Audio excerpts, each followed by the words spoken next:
अनोखी और हैरान कर देने वाली खबरों की शुरुआत करते हैं दिल्ली से। दिल्ली में पुलिस ने एक ऐसे अपराधी को गिरफ्तार किया है जिस पर 30 आपराधिक मामले दर्ज हैं। खास बात यह है कि ये अपराधी नेशनल लेवल पर ताइक्वांडो में गोल्ड मेडल जीत चुका है और इंडियन आइडल में हिस्सा भी ले चुका है।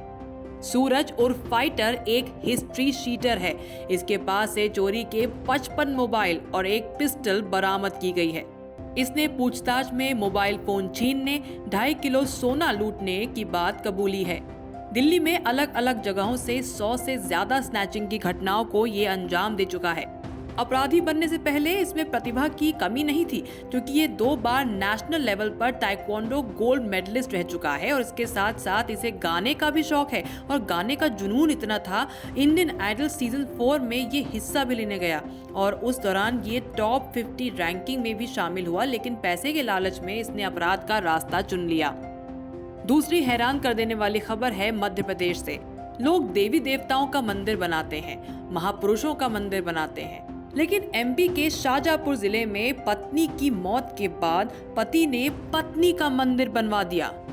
घर के ठीक बाहर बनाए इस मंदिर में दिवंगत पत्नी की 3 फीट ऊंचाई वाली बैठी हुई प्रतिमा स्थापित की गई है।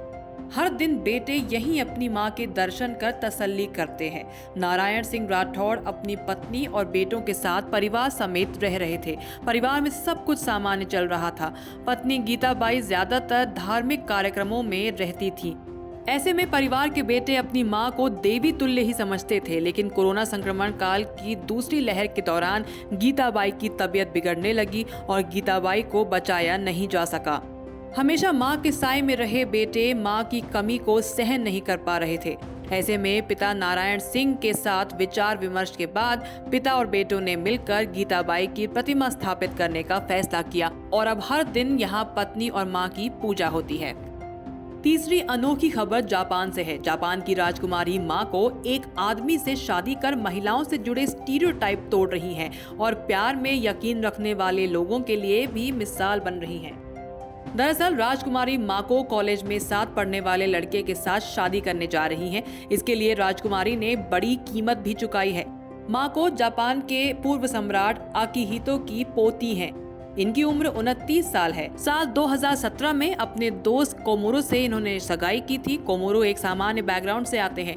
ये शादी कोमोरो के परिवार में हुए विवाद के कारण 4 सालों से अटकी हुई थी, लेकिन अब ये शादी अक्टूबर में हो सकती है। किसी सामान्य व्यक्ति से शादी करने पर राजकुमारी माको का शाही दर्जा समाप्त हो जाएगा।